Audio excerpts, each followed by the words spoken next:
오늘 우리에게 주신 하나님의 말씀 보도록 하겠습니다. 민수기 7장 1절로 11절 말씀입니다. 생명의 샘가 7월 17일 월요일 말씀, 지휘관들이 드린 헌물과 분배 함께 읽겠습니다.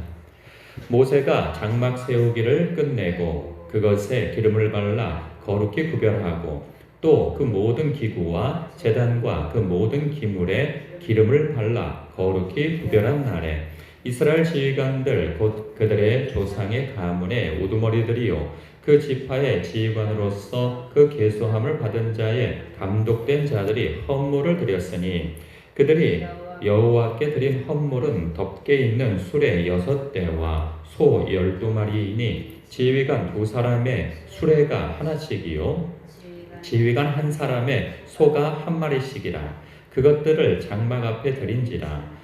여호와께서 모세에게 말씀하여 이르시되 그것을 그들에게서 받아 레위인에게 주어 각기 직임대로 회막 봉사에 쓰게 할지니라. 모세가 수레와 소를 받아 레위인에게 주었으니 곧 게르손 자손들에게는 그들의 직임대로 수레 2과 소 4마리를 주었고 무라리 자손들에게는 그들의 직임대로 수레 4과 소 8마리를 주고 제사장 아론의 아들 이다말에게 감독하게 하였으나 고앗 자손에게는 주지 아니하였으니 그들의 성소의 직임은 그 어깨로 매는 일을 하는 까닭이었더라. 제단에 기름을 바르던 날에 지휘관들이 제단의 봉헌을 위하여 헌물을 가져다가 그 헌물을 제단 앞에 드리니라. 여호와께서 모세에게 이르시기를 지휘관들은 하루 1사람씩 제단의 봉헌물을 드릴지니라 하셨더라. 아멘. 성막이 이 완공되고 이 세상적인 용도로부터 이 분리시켜서 오직 하나님의 거룩한 일에만 사용하도록 이 성막과 성물 그리고 이 하나님의 사람들에게 관유를 바르라고 하나님께서 명령하십니다. 이 관유는 특별히 하나님께서 구별하여 성막과 하나님의 관계된 일에만 쓰라고 제한적으로 허락하신 기름입니다. 그 기름을 바르라는 거죠. 이 기름을 바르는 날 그렇게 해서 성막과 그리고 성물 그리고 하나님의 사람들을 구별하여 하는 그 날에 하나님께서 또 명령을 하셨어요. 그 명령이 뭐냐면 각 지파의 두령들 그 지휘관들에게 명령하라는 거죠. 그래서 그 명령이 무엇이냐면 봉헌물을 내라는 거예요. 헌물을. 그러니까 이 자발적으로 내는 그런 마음도 있었지만 하나님께서 분명히 목적을 딱 정해서 이런 헌물을 내라 말씀하신 거죠. 그 헌물이 무엇이냐면 3절에 나와 있어요. 그들이 여호와께 드린 헌물은 덮개 있는 수레 6대와 소 12마리인데 지휘관 2사람의 수레가 하나씩이요 지휘관 1사람의 소가 1마리씩이라.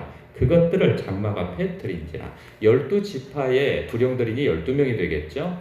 그래서 2사람의 하나씩 수레, 그러니까 6수레가 생겨나고 그리고 1사람의 1마리씩 그 소를 바쳐야 되는 거예요. 그럼 12마리가 봉헌되어지는 거죠. 이것을 모세에게, 그러니까 하나님께 바치는 거죠. 그러고 난 다음에 모세에게 또 명령하세요. 4절에 보니까 여호와께서 모세에게 말씀하여 이르시되 그 받은 것을 그들에게서 받아서 레위인에게 나눠주라는 거예요. 왜 나눠주는가 봤더니 그 7절에 이렇게 말씀하고 있어요. 1절에 그런 성막에 옮겨질 때 그리고 성막이 또 세워질 때 레위 지파에서 세 가문이 있는데 그 세 가문이 게르손, 무라리, 고앗 자손이에요. 이 세 가문이 그 성막의 요소에서 분업을 한단 말이죠. 고앗 자손 같은 경우에는 성막 안에 있는 모든 성물을 담당하고 관리를 한단 말이죠. 그리고 운반을 합니다. 그리고 무라리 자손들 같은 경우에는 성막의 골조들을 관리 그리고 운반을 하게 되죠. 그리고 게르손 자손들에게는 성막의 외장들, 즉 그 휘장들을 이야기하는 거죠. 보면 고앗 자손은 성물들을 직접 어깨에 메어서 옮겨야 됐습니다.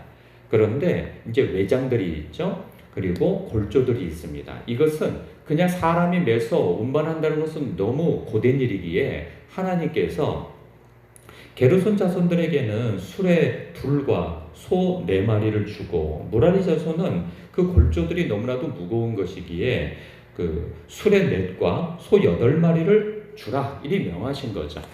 그러니까 여기서 보면 이런 상황인 거죠. 하나님께서 명령하여 12 두령들에게 헌물을 내라 이렇게 말씀하신 거예요. 그러니까 오늘날로 보면은 마치 그러니까 하나님께서 교회에 이제 봉헌이 되어지기에 앞서서 교회에 필요한 자동차가 될 것 같아요. 비유하자면 그러니까 봉고나 이거 사람을 이렇게 실어 나를 수 있는 운행할 수 있는 그런 뭐 차량이 필요한데 이 차량을 봉헌하라는 거죠. 직분자들에게 뭐 여러분들에게 하라는 그런 얘기가 아니고 이제 예를 들자면 그렇다는 거죠. 근데 하나님께서 이것을 요구하신다는 거예요. 분명하게. 그러니까 네가 내고 싶으면 내라 그런 게 아니고 하나님께서 당신의 것인 것을 분명하게 하면서 너 내 것을 나에게 바쳐라 이런 분위기의 말씀이란 말이에요. 왜 이렇게 말씀하실 수 있냐면 그들이 출애굽을 할 때 그들은 빈손으로 나오지 않았습니다. 굉장히 많은 금은 보화와 그리고 짐승들을 애굽 사람들에게 받아서 나왔어요. 그런데 이것은 즉흥적으로 된 일이 아니고 이미 창세기에서 그 아브라함에게 그 언약을 하시고 그리고 미래에 있을 일에 대하여서 말씀해 주시거든요. 너희 자손들이 4대가 지나서 너희 자손들이 수많은 자손들이 생겨날 것인데 그들이 애굽이라고 딱 지정하지는 않으셨어도 애굽이죠. 그 애굽에서 여러 해를 거기에서 그 종살이를 할 것이다. 그러나 나올 때에는 결코 빈손으로 나오지 않을 거야. 내가 그들에게 많은 금은보화를 받아서 나오게 할 거야. 그러니까 하나님께서 이미 하나님의 백성들에게 많은 금은보화를 그 손에 쥐어줘서 나오게 하실 거라는 거예요. 그것이 그 언약대로 이행해 주신단 말이죠. 그래서 10번째 재앙을 당한 그 애굽 사람들이 아주 학을 떼는 거죠. 너희들 빨리 나가라고. 그러면서 그냥 금은보화를 있는 거 바리바리 싸가지고 빨리 내쫓아버린 거예요. 그들 손에 많은 금은보화가 있었는데 재물이 있었고 짐승이 있었는데 재산이 있는 거죠. 근데 이것은 자신들이 벌어서 생겨난 게 아니에요. 하나님께서 주신 거란 말이죠. 그런데 그들이 잘못한 게 있어요. 그들이 하나님께서 허락하신 것은 하나님이 허락하신 대로 그들을 위하여서 써야 하겠으나 그것은 적절하게 하나님께 또 바쳐야 되는 것들이었어요. 그런데 지금 이렇게 은혜롭게 하나님 앞에 바치기에 앞서서 그들이 은혜롭지 못한 선택을 한 적이 있었죠. 시내산 앞에서 모세가 율법을 받기 위하여서 십계명을 받기 위해서 올라갔을 때 그 산 밑에서 그들은 우상을 만들어냅니다. 그 우상을 만들어낼 때 하나님께서 주신 재물을 가지고 자기 뜻대로 자기 멋대로 그 우상을 만드는데 그 금을 썼던 것이죠. 하나님의 재물을 썼던 것이죠. 그것에 대해서 큰 징계를 받고 난 이후에 그들의 태도인 것이죠. 그래서 이것은 뭐냐? 하나님의 것을 하나님에게 드린다는 것이지 우리가 하나님 앞에 봉헌을 하든 헌금을 하든 11조를 하든 내 것을 하나님께 드리는 것이 아니라는 거죠. 우리가 지금도 마찬가지예요. 우리가 하나님 앞에 헌금을 드리고 11조를 구별하여 바치고 우리의 마음에 감동이 되어져서 하나님 앞에 어떤 봉헌물을 드릴 때 내 것을 하나님 앞에 드린다는 이 중심을 가져서는 안 된다는 거죠. 내가 가지고 있는 모든 것은 생명을 비롯하여서 모든 것은 다 하나님의 것이기에 마땅히 하나님의 것을 구별하여서 드린다는 마음을 가져야 한다는 거예요. 지금 이 두령들은 그러한 중심에서 하나님께 마땅히 드려야 할 것을 요구받아 드리는 것이죠. 그러면 그것을 받은 교회는, 지도자는 어떻게 해야 할 것이냐라는 거예요. 모세가 그것을 받았어요. 그리고 하나님 앞에 또 명을 받습니다. 그래서 너는 이러이러한 목적에 받은 것이니 이러이러한 목적에 맞게 써라. 이리 말씀하시는 거죠. 그래서 모세는 또 거기에 맞춰서 하나님께서 이러한 목적에 쓰라 하셨으니 뭐 게르손, 무라리, 고핫 자손에게 분배를 해주는 거예요. 그런 것처럼 성도들이 헌금을 하는 그러한 것들은 하나님의 뜻대로 명령대로 하고 그리고 하나님의 그 목적대로 헌금을 하는 것은 그들의 역할이고 임무이나 또한 헌금을 받은 교회도 하나님의 뜻대로 또 하나님께서 원하시는 목적에 맞게 그 헌금을 써야 한다는 것이죠.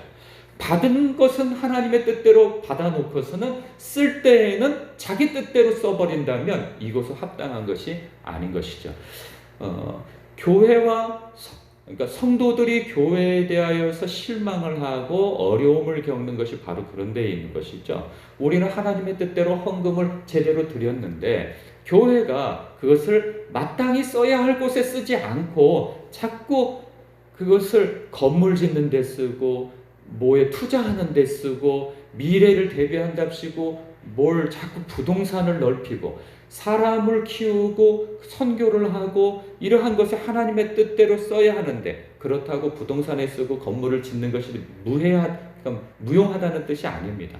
이것도 하나님께서 명하신다면 그렇게 그 목적에 맞게 써야 하는 것이죠. 그런데 지난날 교회는 마치 부동산을 넓히고 하는 것이 마치 하나님의 뜻이냐 사람을 키우기보다는 선교를 하기보다는 그 모든 돈들을 다 건물 짓는 데에다가 다 쓴 나머지 선교할 돈이 없고 구제할 돈이 없고 사람을 키울 돈이 없었던 거예요. 그래서 지금에 와서는 그 건물을 수백억 수십억 들여가지고 건물을 지어놨는데 이제는 사람이 없는 거예요. 키워놓은 사람이 없으니. 그래서 그 건물이 뭐 매각되어지고 그렇게 은행으로 넘어가고 막 이런 일들이 벌어지잖아요. 이런 부분에 있어서는 우리가 좀 각성을 하고 돌아볼 문제인 것이죠. 뭐 우리 같이 작은 교회에서 뭐 그렇게까지 적용할 것은 아니지만 그러나 작든 크든 간에 하나님께서 우리에게 또 교회에 맡겨주신 이 헌금을 어떻게 사용해야 할 것인가에 대해서는 하나님의 뜻대로 꼭 묻는 과정들이 있어야 할 것이라는 생각이 듭니다. 교회뿐만 아니라 성도들도 마찬가지이죠. 구제를 하든 헌금을 하든 내 것을 내 뜻대로 쓰고 내 뜻대로 바친다라는 하는 생각보다는 하나님 이것을 바쳐야 됩니까? 말아야 됩니까? 이것을 도와야 됩니까? 말아야 됩니까? 하는 것에 대해서도 하나님의 뜻을 여쭙고 그렇게 헌금을 하는 것도 하는 것이고 구제를 하는 것도 하여야 하는 것이죠. 이게 말이 오늘 왜 이렇게 꼬입니까? 그러니 하나님의 것을 하나님의 뜻대로 바치는 것도 하나님의 뜻에 여쭈어야 하는 것이고 하나님으로부터 받은 것을 헌금을 하나님의 뜻대로 써야 하는 것도 합당하다 하는 것입니다. 그래서 이러한 부분에 있어서 오늘 좀 묵상할 필요가 있겠다는 생각입니다. 기도하겠습니다.